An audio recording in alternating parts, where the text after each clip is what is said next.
Hello and welcome back, adventurers!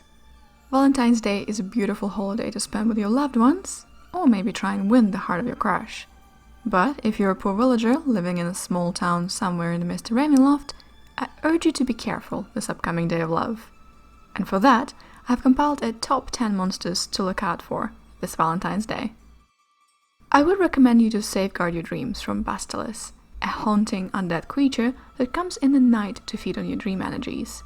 Even if it is rarely seen, reports of the creature's true form have been gathered while it was feeding. Basilisk, or Nightmare, looks like a hulking humanoid shadow. Utterly featureless, it feeds by placing its outstretched hand upon the victim's brow. When feeding, it always has its head thrown back as if it was in ecstasy, for the absorption of dream energy causes it great pleasure.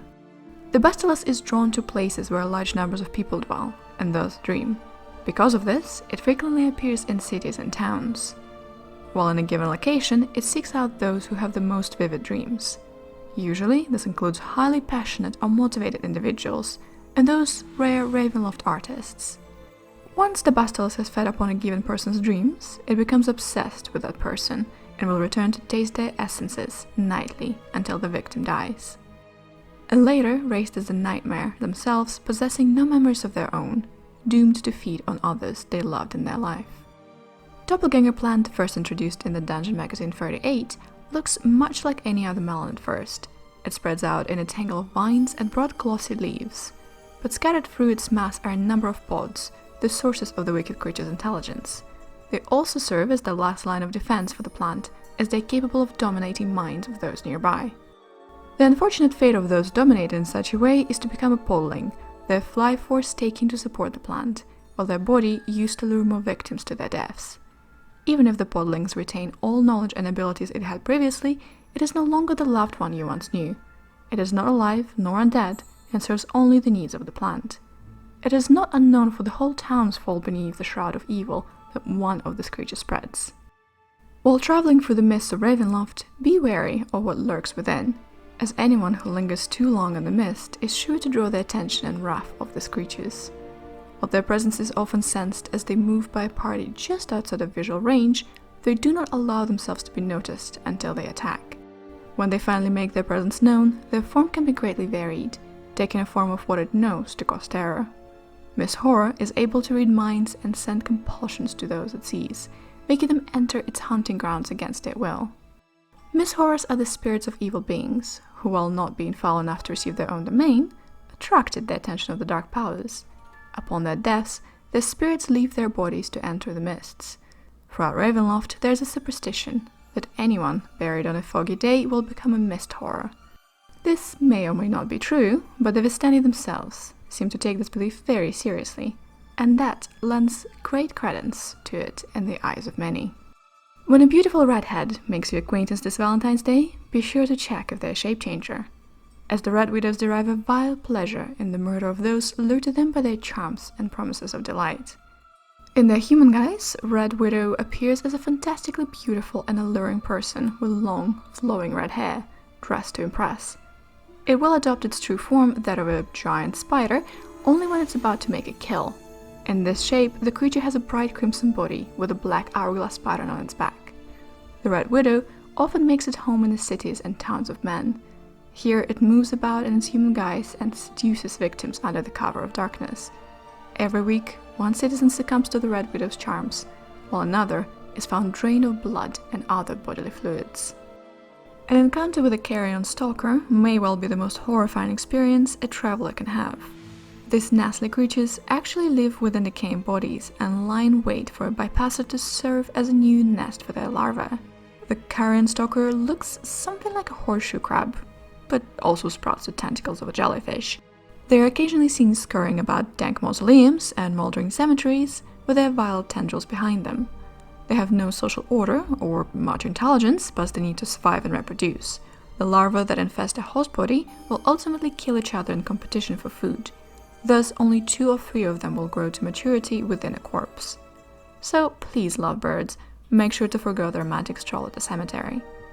While we are on the topic of the dead, the corpse candle is the undead spirit of the murdered person that coerces the living into bringing its killer to justice. Its name comes from the flame-like light that flickers in the eyes of its corpse while the spirit waits for a champion to avenge it. The corpse candle cannot speak and can only communicate its desire to have its killer brought to justice by means of a weak mental suggestion that it employs when it selects a champion. When such a connection is established, the adventurer will suddenly find themselves reliving the last few seconds of the corpse's life. They will experience everything that led to their death, but cannot affect this traumatic chain of events in any way. When the nightmarish experience has passed, the adventurer will remember vividly all that occurred. The face of the killer will be burned into their mind, so that it is visible in any open flame. Even smoke will carry the eerie version of the murderer. Only when justice is restored, the corpse candle will be set to rest. When you spot a head of a missing loved one in your woods, run. Run and never look back or listen to their voice, as they are now used to lure you to the Death's Head tree. The tree itself looks like a weeping willow, with severed heads for fruit. In time, these heads ripen and fall from the tree, tumbling away, seeking the bodies of warm-blooded creatures in which to plant their seeds. As its seeds need blood to germinate, the Death's Head tree grows most commonly in places where a great deal of blood has been spilled. Thus, battlefields and places of sacrifice are where the tree thrives. When an entire forest of saplings sprout after a battle, it is not uncommon to see people uproot and destroy them, as they are harmless in such a tender age. However, after about 50 years, they are considered mature and can sprout its head fruit to defend themselves. Some say that the fruit of Death's Head tree resembles the face of the person who nurtured it. Indeed, since the Death's Head fruit has been heard to whisper in many languages, some sages believe that each is an undead manifestation of a particular individual. While a normal flea is a parasitic pest that has plagued mankind since the dawn of time, its Ravenloft cousin is a terrible curse. Fleas of madness resemble any other insect of its species, tiny, black, and difficult to get rid of. Like normal fleas, they feed on blood and usually reside within the fur or hair of mammals, transferring themselves by leaping from one host to another. The bite of a flea of madness is almost insignificant. The danger lies not in the bite, but in a magical disease these fleas carry. If the victim is an animal, the madness takes the form of simple delusions. It believes itself to be some other creature with which it's already familiar. Alternatively, an animal may believe itself to be human, and may attempt to walk about on its hind legs and perform many activities humans do. If the victim is human, hallucinations are stranger. A victim might see a setting different from the one that actually exists, might see fellow humans as monsters, or might see creatures or items that don't actually exist. Erratic, inexplicable behavior ensues. So please, make sure to apply for priestly healing if you have any suspicions. Another creature that can assume a more direct control of a person is Autumn. It is an undead spirit invisible to normal sight. Characters who can perceive ethereal objects see Autumn as a white vapor when it is outside of a body, or a white aura around the face of the possessed individual. And Autumn does not kill its victim or deaden their thoughts. The person whose body has been hijacked is completely aware of everything that Autumn is doing.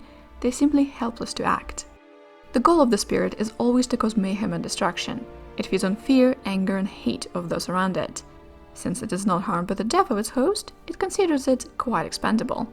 So please, adventurers, if your friend for the evening jumps at you with a knife, try and subdue them first. Who knows, maybe they were possessed. And finally, I want to warn you about the skin thieves.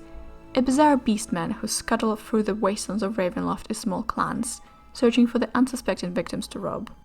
As their name implies, they kill their victims in order to steal their skins. Once in possession of their hideous trophies, the skin thieves don these hides and assume the outward appearance of their victims. In their natural form, skin thieves appear as shuffling humanoids with bear-like faces and dark, heavy furried bodies. Their arms are unusually long and their hands are gnarled, 8-finger appendages that end in wickedly pointed nails from 8 to 16 inches in length. They adorn themselves with various items of clothing, especially preferring jewelry taken from their victims. Skin thieves have no true homes, moving from place to place throughout their lives. They're fond of killing the members of the small caravans or farmsteads, and then living in these quarters for a period of time.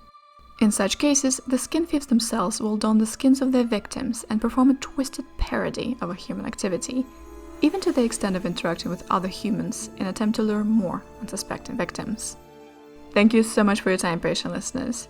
I hope I have spooked you as much as I have entertained you. Enjoy the upcoming Day of Chocolate as much as you can, and please do tell me which monster you would hate to see. And as always, be careful while crossing the mists.